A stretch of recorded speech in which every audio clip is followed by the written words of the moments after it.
भारत के पश्चिम तट पर अरब सागर की लहरों से घिरा हुआ गिर सोमनाथ जिले का प्रवास पाटन एक ऐसा स्थान है जो सदियों से आस्था और रहस्य का संगम रहा है। यही स्थित है वह मंदिर जिसे हम सोमनाथ ज्योतिर्लिंग कहते हैं। सोमनाथ का अर्थ है चंद्रमा के स्वामी। यह नाम अपने आप में उसकी पौराणिक कथा को जीवित रखता है।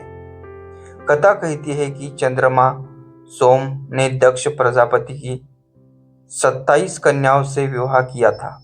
ये सभी कन्याएं नक्षत्रों का प्रतीक मानी जाती थी, परंतु चंद्रमा का विशेष प्रेम केवल रोहिणी के प्रति था। बाकी पत्नियों की उपेक्षा से वे क्रोधित होकर अपने पिता दक्ष के पास गई। दक्ष ने क्रोधित होकर चंद्रमा को श्राप दिया कि वह क्षय रोग से ग्रसित होकर धीरे धीरे लुप्त हो जाएगा। श्राप से व्याकुल चंद्रमा ने देवताओं और ब्रह्मा से सहायता मांगी। अनंत उन्हें भगवान शिव की शरण में आने की सलाह दी गई। चंद्रमा ने समुद्र तट पर आकर घोर तपस्या की और भगवान शिव को प्रसन्न किया। शिव ने चंद्रमा को श्राप से मुक्ति दिलाई और कहा, तुम्हारी कलाएं अमर होगी और तुम्हारा नाम इस स्थान पर अमिट रहेगा। यहाँ मैं स्वयं लिंग के रूप में प्रतिष्ठा होऊंगा और इसे सोमनाथ कहा जाएगा। इस प्रकार सोमनाथ केवल एक मंदिर नहीं बल्कि आस्था, श्राप और मुक्ति की शाश्वत कथा है। भारत में भगवान शिव के 12 ज्योतिर्लिंग माने जाते हैं। इनमें से पहला और प्रमुख है सोमनाथ। ज्योतिर्लिंग का अर्थ है शिव की अनंत ज्योति जो स्वयं प्रकट होती है। मान्यता है कि जब भगवान ब्रह्मा और विष्णु में श्रेष्ठता का विवाद हुआ तो शिव एक अनंत अग्नि स्तंभ के रूप में प्रकट हुए। वही अग्नि स्तंभ ज्योतिर्लिंग कहलाया। सोमनाथ उन 12 ज्योतिर्लिंगों का प्रथम है जो शिव की सर्वव्यापकता और अनंतता का प्रतीक है। भक्तों के लिए सोमनाथ केवल एक मंदिर नहीं बल्कि शिव के अनंत रूप की पहली झलक है। इतिहासकार मानते हैं कि सोमनाथ मंदिर की प्रारंभिक स्थापना वैदिक काल से जुड़ी है। मंदिर बार बार नष्ट हुआ और बार बार बना, लेकिन हर बार इसकी भव्यता और वैभव बढ़ता गया। मंदिर का गर्भगृह समुद्र की ओर खुला है। मुख्य शिखर की ऊंचाई लगभग 50 मीटर है, जिस पर सोने का कलश और त्रिशूल स्थित है। गर्भगृह के ऊपर लगा ध्वजदंड 8 मीटर ऊंचा है और उस पर 3 रंगों का ध्वज लहराता है। मंदिर में अपार खजाने का भंडार था। कहा जाता है कि यहाँ सोने और चांदी से बने द्वार, हीरे जवाहरात से जड़े मंडप और कीमती धातुओं से बने दान पात्र रखे थे। यही कारण था कि सोमनाथ सदियों तक विदेशी आक्रमणकारियों की आंखों में खटकता रहा। सोमनाथ का वैभव केवल भारत में ही नहीं बल्कि विदेशों में भी प्रसिद्ध था। कई अरब और फारसी यात्री अपने लेखों में सोमनाथ का उल्लेख करते हैं। अल बेरूमी 11वीं शताब्दी उसने लिखा कि सोमनाथ एक महान तीर्थ है जहां दूर दूर से लाखों लोग आते हैं। मंदिर में एक विशाल चुंबकीय शिवलिंग था जो धातु से बने रथों को अपनी ओर खींच लेता था। अल मसूदी 10वीं शताब्दी उसने लिखा कि मंदिर में इतना धन था कि उसकी कल्पना भी कठिन है। समुद्र के किनारे खड़ा यह मंदिर दूर से ही नाविकों को मार्ग दिखाता था। इन लेखों से पता चलता है कि सोमनाथ केवल आस्था का नहीं बल्कि समुद्री व्यापार और अंतर्राष्ट्रीय ख्याति का केंद्र था।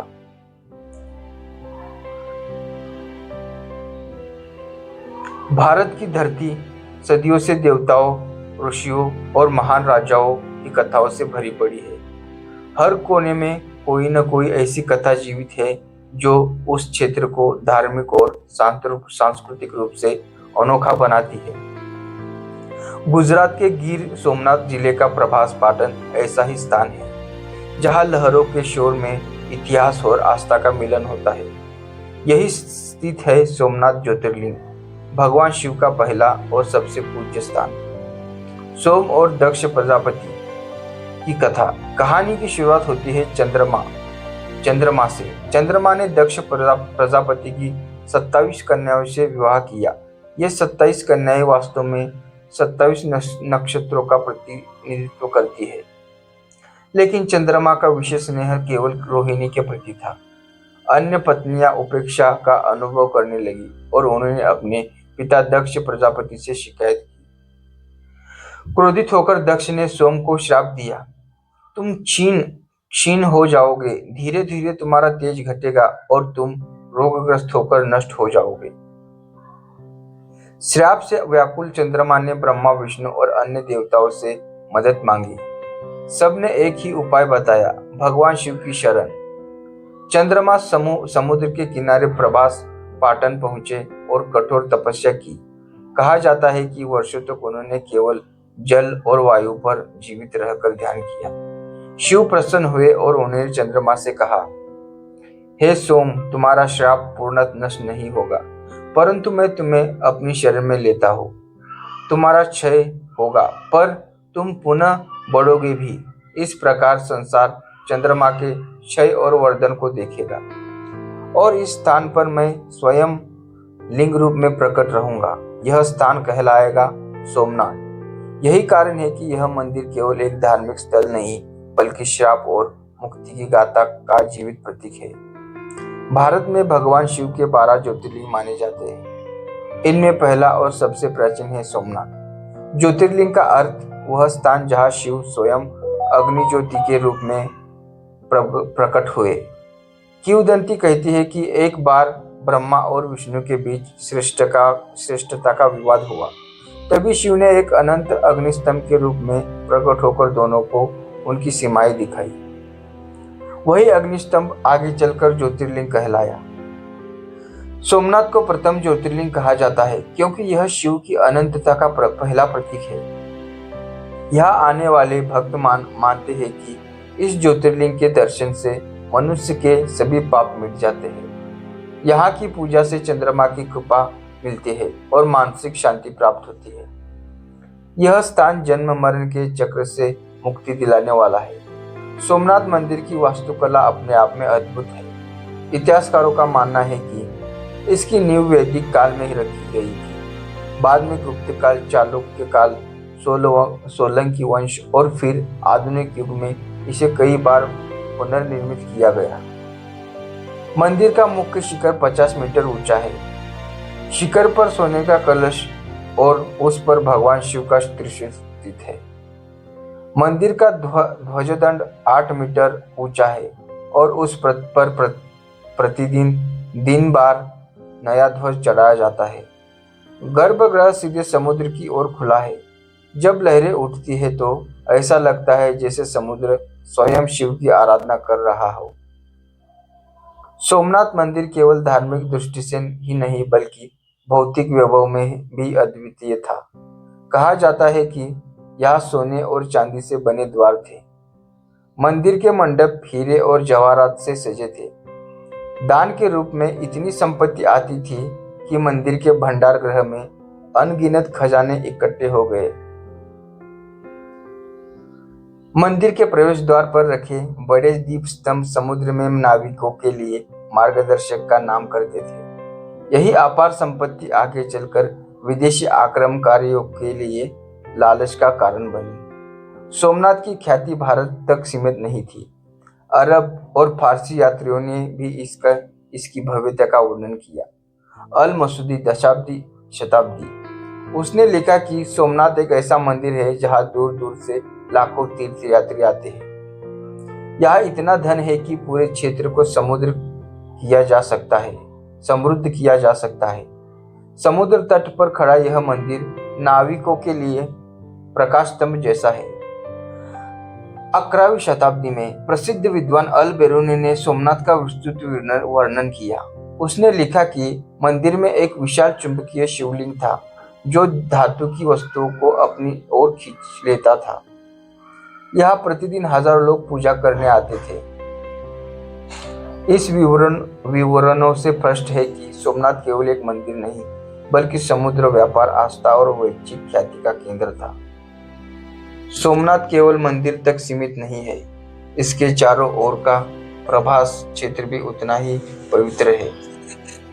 यह वह स्थान है जहां भगवान श्री कृष्ण ने अपने जीवन का अंत किया। महाभारत युद्ध के बाद यही से यदुवंश का पतन हुआ। प्रभास क्षेत्र को तीर्थों का तीर्थ कहा जाता है। इस कारण सोमनाथ की महत्व केवल शिव भक्ति तक सीमित नहीं रही, बल्कि यह वैष्णव और शैव दोनों परंपराओं का केंद्र बना। सोमनाथ मंदिर की उत्पत्ति और प्रारंभिक गौरव हमें यह सिखाता है कि यह केवल एक धार्मिक स्थान नहीं था, यह आस्था, खजाना स्थापित और इतिहास सभी का अद्भुत संगम था। सोमनाथ की इस अनोखी महिमा ने उसे बार बार आक्रमणों का निशाना बनाया। 11वीं शताब्दी की शुरुआत में मध्य एशिया का एक छोटा सा नगर गजनी, आज का अफगानिस्तान, अचानक दुनिया के नक्शे पर छा गया। इस परिवर्तन के पीछे था महसूद गजनी। महमूद का सपना था कि वह एक विशाल साम्राज्य खड़ा करे, जो बगदाद के खिलाफ से भी अधिक शक्तिशाली दिखे। वह चाहता था कि उसका नाम इस्लाम का सबसे बड़ा योद्धा के रूप में इतिहास में दर्ज हो। गजनी की सेना अनुशासित, तेज और निर्दयी थी। भारत उस समय समृद्धि और वैभव का प्रतीक था। गजनी जानता था कि भारत के मंदिरों में अपार धन है। सोमनाथ उसके लिए विशेष आकर्षण था क्योंकि यह अरब यात्रियों की कहानियों में बार बार वर्णित हुआ था। कहा जाता था कि यहाँ का खजाना इतनी संपत्ति से भरा है कि उसके किसी साम्राज्य को सदियों तक चलाया जा सकता है। साथ ही गजनी धार्मिक कारणों से भी इसे नष्ट करना चाहता, ताकि उसकी मुस्लिम योद्धा वाली छवि मजबूत हो। सन 10,025 ईस्वी सन में महमूद गजनी ने अपनी सबसे खतरनाक और महत्वाकांक्षी यात्रा शुरू की। उसके पास लगभग 30,000 सैनिकों की विशाल सेना थी। उसने सिंध, कच्छ और राजस्थान के कठिन रास्तों को पार किया। रास्ते में कई स्थानों के राजाओं ने विरोध किया, लेकिन उसकी सेना को रोकना आसान नहीं था। उसका लक्ष्य स्पष्ट था, सोमनाथ मंदिर को लूटना और नष्ट करना। इतिहासकार लिखते हैं कि जब गजनी गुजरात की ओर बढ़ रहा था तो उसकी सेना रेगिस्तान और समुद्र के बीच से गुजर रही थी। यह यात्रा बेहद कठिन थी, लेकिन गजनी ने अपने सैनिकों से कहा, सोमनाथ में जो धन है उसे हम हासिल करेंगे तो हमारी आने वाली पीढ़ियां भी ऐश्वर्य में रहेगी। सोमनाथ मंदिर उस समय केवल धार्मिक स्थल नहीं, बल्कि गुजरात के प्रतापी राजाओं की प्रतिष्ठा का प्रतीक था। गजनी के आने की खबर फैल चुकी थी। गुजरात की कई राजा और योद्धा मंदिर की रक्षा के लिए इकट्ठे हुए। मंदिर में 10,000 से अधिक रक्षक और सैनिक मौजूद थे। आम जनता ने भी अपनी श्रद्धा और साहस के साथ मंदिर में सुरक्षा का संकल्प किया। मंदिर के भीतर पुजारियों ने भगवान शिव से प्रार्थना की और रक्षा के लिए विशेष यज्ञ किए। वातावरण युद्ध की आहट से भारी था। जब गजनी की सेना प्रभास पाटन पहुंची तो समुद्र किनारे से मंदिर का शिखर चमकता हुआ दिखाई दे रहा था। गजनी ने अपनी सेना को आदेश दिया कि पूरा हमला सीधे मंदिर पर किया जाए। मंदिर के बाहर रक्षकों और गजनी की सेना के बीच भीषण युद्ध हुआ। हजारों लोग मारे गए, लेकिन मंदिर की रक्षा करने वाले पीछे नहीं हटे। कहा जाता है कि मंदिर की सीढ़ियों पर रक्त की नदियां बहने लगी। महिलाएं और साधु भी अपनी आस्था की रक्षा के लिए आगे बढ़े, लेकिन गजनी की सेना संख्या और हथियारों में भारी थी। कई दिनों की लड़ाई के बाद मंदिर की रक्षा पंक्तियां टूट गई। गजनी ने मंदिर में प्रवेश किया। वहां उसने वह दृश्य देखा जिसके लिए वह इतनी दूर आया था। मंदिर के गर्भगृह में विशाल सोमनाथ ज्योतिर्लिंग स्थापित था। चारों ओर सोने चांदी और रत्नों से सजी दीप और अलंकरण थे। खजाने से भरे कक्षों में सोने की मूर्तियां, हीरे जवाहरात और कीमती ग्रंथ सुरक्षित रखे थे। गजनी क्रोधित होकर बोला, यह मूर्ति मेरे धर्म के विरुद्ध है, इसे नष्ट कर दो। उसने शिवलिंग पर प्रहार किया और उसे तोड़ डाला, फिर मंदिर को लूटने का आदेश दिया। कहा जाता है कि सोमनाथ मंदिर से निकला खजाना इतना विशाल था कि गजनी की सेना भी चकित रह गई। हजारों सोने की ईंटें और चांदी के सिक्के मिले। हीरे, मोती, माणिक और बहुमूल्य रत्नों से भरे संदूक थे। मंदिर के द्वार सोने के बने थे, जिन्हें गजनी अपने हाथ से ले गया। गजनी ने कहा जाता है कि 1000 से अधिक ऊंट केवल इस खजाने को ढूंढने में लगे। इतिहासकार लिखते हैं कि गजनी जब अपने राज्य लौटा तो वह अपार धन और संपत्ति से इतना समृद्ध हो गया कि पूरे गजनी साम्राज्य की दशा बदल गई। लेकिन इस लूट की कहानी का एक रहस्यमयी पक्ष भी है। कुछ इतिहासकार कहते हैं कि गजनी भले ही अपार धन ले गया, लेकिन मंदिर के भीतर एक गुप्त कक्ष था जिसमें और भी बड़ा खजाना छिपा था। वह खजाना गजनी को कभी नहीं मिला। स्थानीय कथाओं में आता है कि मंदिर के पुजारियों ने हमले से पहले खजाने का बड़ा हिस्सा समुद्र में डुबा दिया था। कुछ लोग कहते हैं कि खजाना मंदिर के नीचे गुप्त सुरंगों में छिपा दिया गया, और कुछ मानते हैं कि वह खजाना आज भी कहीं प्रवास क्षेत्र के नीचे छिपा है। यही रहस्य सोमनाथ को और भी आकर्षक और रहस्यमय बनाता है। गजनी की वापसी के बाद भारत शोक में डूब गया। लाखों भक्तों की आस्था टूटी। गुजरात की अर्थव्यवस्था को गहरा आघात पहुंचा। लेकिन सबसे बड़ा नुकसान यह था कि सोमनाथ का प्राचीन खजाना इतिहास के पन्नों से गुम हो गया। फिर भी मंदिर की आस्था नहीं टूटी। सदियों बाद भी यह भक्त यहाँ आते रहे और हर बार मंदिर पुनर्निर्मित होता रहा। महमूद गजनी का हमला केवल एक लूटपाट की घटना नहीं थी। यह भारतीय सभ्यता पर किया गया एक ऐसा आघात था जिसने सोमनाथ मंदिर को बार बार संघर्ष और पुनर्जन्म का प्रतीक बना दिया।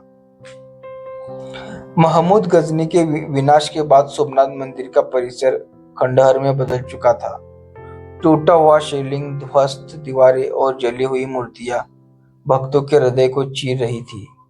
लेकिन सबसे गहरा घाव यह था कि मंदिर की आस्था और गौरव पर चोट लगी थी।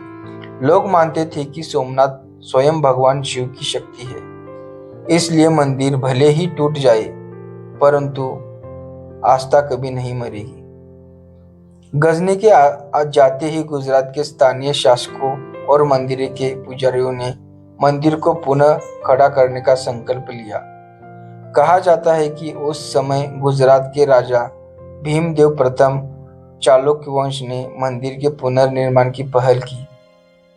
दोबारा से पत्थर काटे गए, मूर्तियां बुलाए गए और मंदिर की संरचना को खड़ा किया गया।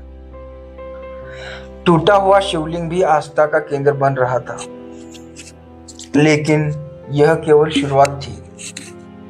सोमनाथ का वैभव और खजाने की कहानियां दूर दूर तक फैली हुई थी। इसी कारण यह बार बार आक्रमणकारियों का निशाना बना। अलाउद्दीन खिलजी 1299 ईस्वी सन के सेनापति नुसरत खान ने मंदिर को लूटने की कोशिश की। मोहम्मद बिन तुगलक 14वीं शताब्दी के समय भी मंदिर पर हमला हुआ। हर बार मंदिर टूटता, लेकिन हर बार भक्त उसे पुनः खड़ा कर देते। यही कारण है कि सोमनाथ को इतिहास में आस्था का अमर प्रतीक कहा गया। हर आक्रमण के साथ एक सवाल और गहराता गया, क्या मंदिर का असली खजाना कभी नहीं मिला? इतिहासकारों और स्थानीय कथाओं में अलग अलग बातें मिलती है। कुछ मानते हैं कि खजाने का बड़ा हिस्सा पहले ही समुद्र में डुबा दिया गया था।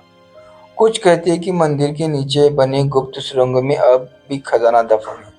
कुछ का दावा है कि गजनी के बाद आने वाले आक्रमणकारियों को केवल मंदिर के अलंकरण मिले, लेकिन खजाने का मूल हिस्सा कभी हाथ ही नहीं आया।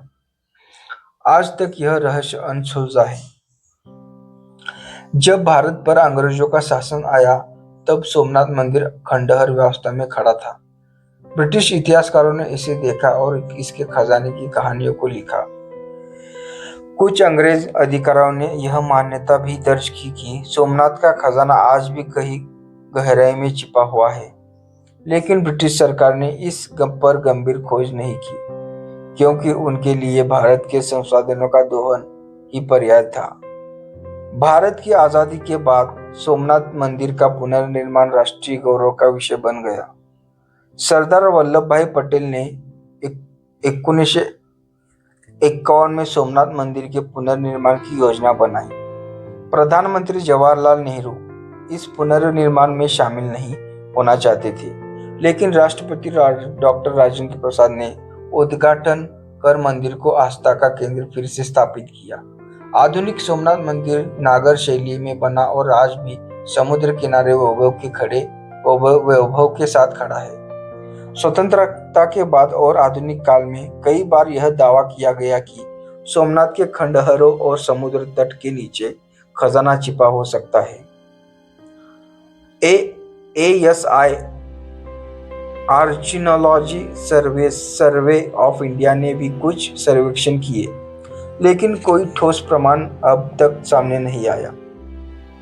कुछ गोताखोरों ने समुद्र के भीतर मंदिर जैसे ढांचों की खोज की, जो यह संकेत देते हैं कि यहाँ पहले और भी प्राचीन निर्माण रहे हैं। आज का सोमनाथ मंदिर केवल पूजा का स्थल नहीं बल्कि इतिहास और रहस्य का जीवित प्रतीक है। लाखों श्रद्धालु यहाँ हर साल दर्शन करने आते हैं।